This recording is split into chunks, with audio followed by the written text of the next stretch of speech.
What's going on, everybody? Welcome back to the Celtics Daily channel as we are out here breaking down all things Beantown Boys with the Celtics. I'm your host, Mike Zakarian, and in today's video, we're going to be talking about Anthony Simons, the highs and the lows of what the Simons experience could be like. What does it look like if everything goes great? What if it's not so great? We're going to talk about Jaylen Brown and some small forwards around the league. Then we're going to build the ultimate Celtics team to take on the Monstars, and you're like, how does that relate to anything? Well, in the second Space Jam, LeBron's a part of it. Anything we can do to take down the Lakers, we're going to do. You know what I'm saying? Then we're going to get into some of your comments. But before we do that, do me a favor, smash the subscribe. Just get involved. We're almost at 2K subs. Get involved in the chat. We love to see it. Appreciate the support the whole way. Let's go. Let's talk some Anthony Simons. So Simons is here, right?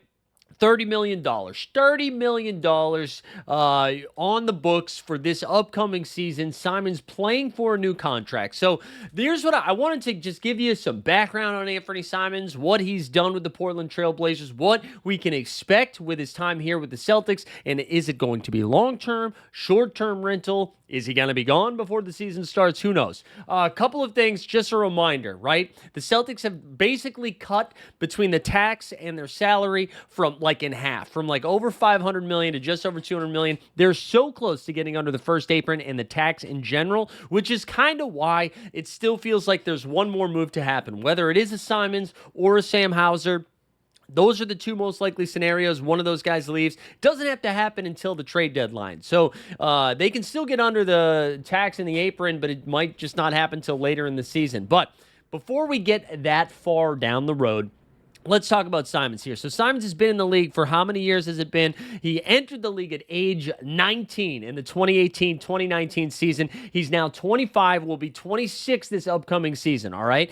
His rookie season only played 20 games. Then after that, pretty reliable, 70, 64, 57, 62, only played 46 in 23, 24, and then 70 last season. Now, last season, he kind of took a step back, statistically speaking, from the 2 years previous to that. His best year, 23-24, only 46 games again, but scored 22 points, 22.6 per game, all right? Was shooting a true shooting percentage of 52% from the field, 47% from two, 39% from three, was diming him up, 5.5 assists per game, just over 3 boards per game. Turnovers a little high at 2.7 per game, but that was his best season.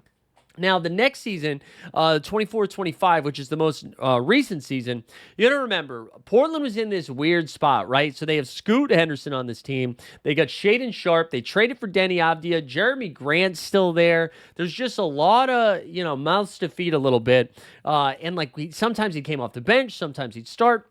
Had 19 points per game in this season, 5 assists, just over 2 boards again. But in the shooting, the 3-ball went down a little less, so 36%. Now, he's a career 38% three-point shooter, but he's always been on teams that have not been very competitive, right? Those Portland Trail Blazers teams have not been spicy. They've not, even when he was there with Dame, that was like the post-CJ run. So, they weren't really competitive. And now he comes to a situation in Boston with a fan base and a team that is used to winning. And I think that is going to be like a weird psychological thing that I'm actually kind of interested to see how this Celtics team handles it this year.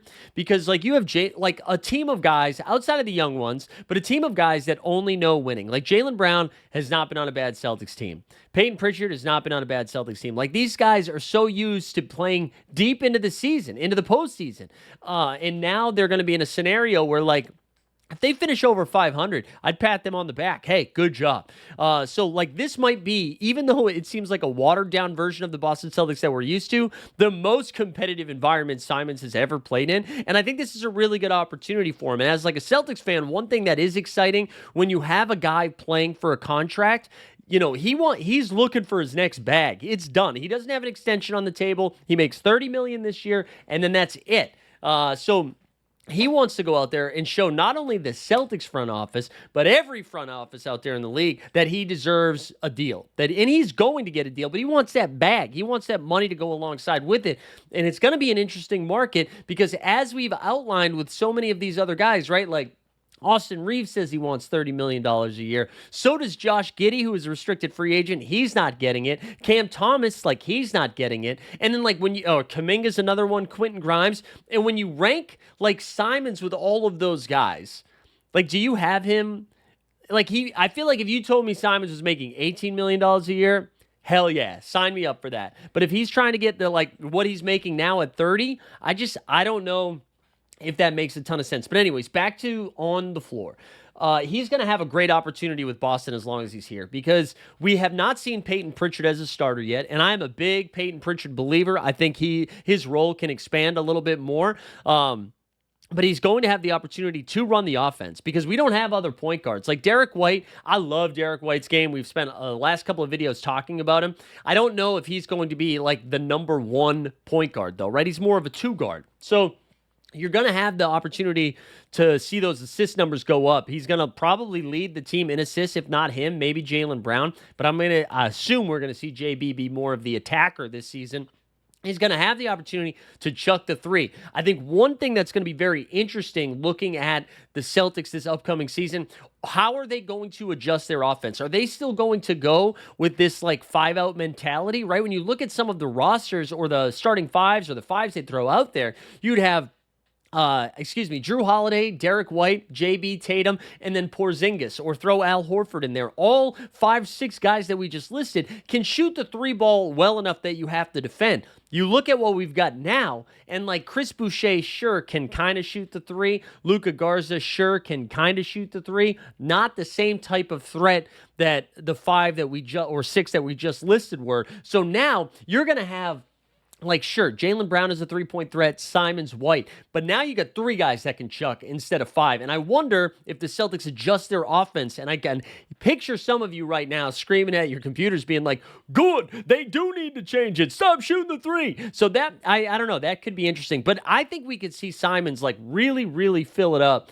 especially from, like, the fantasy aspect of things. I kind of like this idea. And again, I know in a lot of the videos that I've done, I've talked about how, like, Simons either could come off the bench or get traded, and it's not from an anti-Simons thing. I really do think he's a good ball player. I just think he's a little bit expensive, in knowing that we're most likely not retaining him, assuming he wants to get it back. However, who knows what the market's going to be like, right? The NBA market's just been so bizarre. But excited to see this Celtics roster finally get on the court and how they're going to interact with one another and what that offense is going to look like, because I do think it could look pretty different. I know Bobby Manning was having a conversation with Samson Folk recently, and they were talking about that. I recommend checking it out. But so shout out Anthony Simons. Excited to see what that looks like. In a previous video, right, we gave Tatum some love. I want to give JB some love because, again, Finals MVP, Eastern Conference MVP, All-NBA, max guy, right? Elite defender, elite offensive player, I think anyways. And I think we're quick to, poo-poo him, or at least some are quick to, because I can't dribble with his left hand. I want to go ahead and just list off some of these other small forwards. And then you tell me where you're taking Jaylen Brown. Tell me where you're taking JB out of this list, okay? We've got, Tatum, okay, Tatum's in KD and LeBron, Kawhi. Those are 4s. I consider them power forwards, not small forwards. Paul George. You taking Jaylen Brown over Paul George? I know I am. Jimmy Butler. Now, this is where I think it gets a little interesting. I would be open to you having a conversation with me about Jimmy Butler over Jaylen Brown. I think I lean Jaylen Brown just because of where we are in Jimmy Buckets' career. He is now how old? I'm looking at it right now, trying to find it. Why is it not telling me his age? Jimmy Buckets, Himmy Butler, and Playoff Jimmy, all great nicknames, by the way. Let's see. He has been in the league for how many years now? A lot of years. Can't believe I can't find the year. Entered the league at 22 in 2011-2012 season. He's going to be 36 this year with Golden State. His career averages here are 17 and a half points. This was last season, 17, 5, and 5. I think the separator between Jimmy and Jaylen Brown, or what makes Jimmy a little bit more appealing, is just what we've seen in the playoffs. In the playoffs, he's nuts, man. Jaylen Brown's counting stats, though, are higher than Jimmy's in every single category. But what we've seen him in the playoffs, it's hard to deny. Just like incredible stuff there. But I think, fine. You want to take Jimmy over him? I'll listen to it. Scotty Barnes. Scotty Barnes, I feel like, has a really high ceiling. People seem really excited about him, but we've yet to see him do it for a full season outside of his like fun rookie year, right? I mean, he's still been good, still a really good ball player, but I still think I'm taking Jaylen Brown over him. I think I am, anyways. I don't know how you feel. DeMar DeRozan, nope. Give me Jaylen Brown. Brandon Ingram, give me Jaylen Brown. Franz Wagner, I think Franz Wagner has a chance to grow a little bit more, but at this point, give me Jaylen Brown. Mikal Bridges, give me Jaylen Brown. Brandon Miller, OG Anunoby, Michael Porter Jr. Give me Jaylen Brown. I think the only guys that I would listen to are Jimmy Butler in the playoffs, not in the regular season. And then, one name we haven't mentioned is because he's sometimes considered a shooting guard, sometimes considered a small forward, Jalen Williams. I think J-Dub of the Oklahoma City Thunder has like a real... I mean, Jalen Williams has like some Kawhi Leonard in him, I think. And but at this point, give me JB. But J-Dub, I think, is coming at him pretty quickly. But yeah, curious what you guys think. I just think, and maybe it's just societally speaking, we like to be negative. So just on the internet, everybody's like, Jaylen Brown sucks, can't dribble with his left hand. He doesn't have that dog in him. Yeah, okay. We just went over all the small forwards in the league. Did I forget anybody in there? I don't think so. So give me JB, baby. Give me JB. All right, we're in the quiet time of the season, so I wanted to have some fun. Celtics are taking on the Monstars. Who's your 5? Who's your 5 all time? I think Bill Russell was like a Monstar before. He was like the first Monstar, maybe. That dude, like, you look at him and Will Chamberlain, I think like they were like two different guys or different species from everybody else that was playing in the league at that time. So we're starting with Bill Russell, all right? We're starting with Bill Russell. I think Larry Bird would absolutely confuse them. So give me Larry Bird. I'm having LB right there. So we got Bill Russell. We got Larry Bird. Give me Jason Tatum. Give me Jason Tatum. I need Tatum, and I need Kevin Garnett. Is that 5? No, that's 4, right? So we got Bill Russell and KG. Those are going to be our two freak big guys. KG can shoot the ball well enough. You move him outside. You got Tatum and Bird, and then I'm going to throw a little curveball at you right now, all right? Isaiah Thomas. Here's why. Isaiah Thomas, in that 1 year where he averaged like 28 points or whatever it was a game, finished top 5 in MVP voting, I believe, all NBA. I think throwing in a really tiny guy, that's like our generation's Muggsy Bogues, right? Get a real tiny guy, and I think it would confuse the Monstars. Just have him zipping around in between everybody's legs. Sign me up for that. Sign me up for the Isaiah Thomas experience. So give me IT. Little IT, who I know he's still on the internet saying, give me a chance here. So shout out IT. IT, I'm still putting Tatum out there. Larry Bird, Bill Russell, KG. I know it doesn't necessarily make sense to have KG and Bill Russell together, but KG's a psycho, man. Bill Russell's too talented to leave him off. KG's a nutcase. And you need a nutcase to go up against aliens, all right? You do. You need one. All right, I need to hear, who are your 5? 5 Celtics all time. Some other, Reggie Lewis I would have accepted.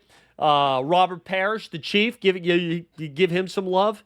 Cowens. Who else? Who else are we forgetting? Dino Raja. Should we get Dino Raja up there against the Monstars? Oh, Dino Raja. I had a Rajo jersey when I was little. All right, let's get to the last segment of today's. Again, you can tell it's the offseason. You can feel the offseason vibes. Jaylen Brown versus Giannis. There were some comments in a recent video. I don't have them pulled up right now, but... Well, actually, I do have him pulled up, right? Do I have him here? Let's see if there's... Okay, yeah, Dave's Not Here, Man, which is just a great YouTube handle. Dave's Not Here, Man, said, I wouldn't trade JB and 2 firsts for Giannis. I don't think I would do it straight up. JB is going to show everybody how good he can be this season. Celtics are going to surprise a lot of people. I do think that is an interesting conversation of, like, Jaylen Brown versus Giannis. I mean, like, listen, Giannis is a better player than Jaylen Brown. He is. Just 100%. And I think Giannis and Tatum would play well together. I don't think that's like a problem. But there is something to be said for continuity, for like a culture that has been created and cultivated over the last almost 10 years. Having Tatum and Brown, like 2 elite players that, like, even though the media and other front offices have like tried to tear it down, saying they can't play together, they can't win together, it doesn't make sense. They have won a title. They do like playing together. I don't think there is any sort of, who's the alpha. I don't think they give a shit. You know what I mean? I think they're just happy to dominate together. And there is something to be said for just keeping that core together. It is hard to turn, like, if you're saying straight up, Jaylen Brown for Giannis. I think I might do it. I love Jaylen Brown. I think I might do it. It's freaking Giannis. I mean, the case against it, Giannis gets hurt. He's missed the last couple of playoffs, right? He's been dinged up. The back, the knee, whatever it is, he's been getting dinged up. I am like scared of what Giannis is going to do this season, whether it's with the Bucks or with another team. He seems a little feisty right now, but I love it. I love that Dave's not here, man. Said he wouldn't trade JB for Giannis straight up. That's a good take. That's a Hall of Fame take, and this was a Hall of Fame episode. So this is what I need from you: hit the subscribe, and then do me a favor. Give me your Celtics 5 versus the Monstars. I'm excited about that one. Appreciate you guys for tuning in. Get involved in the chat. We'll see you next time. Shout.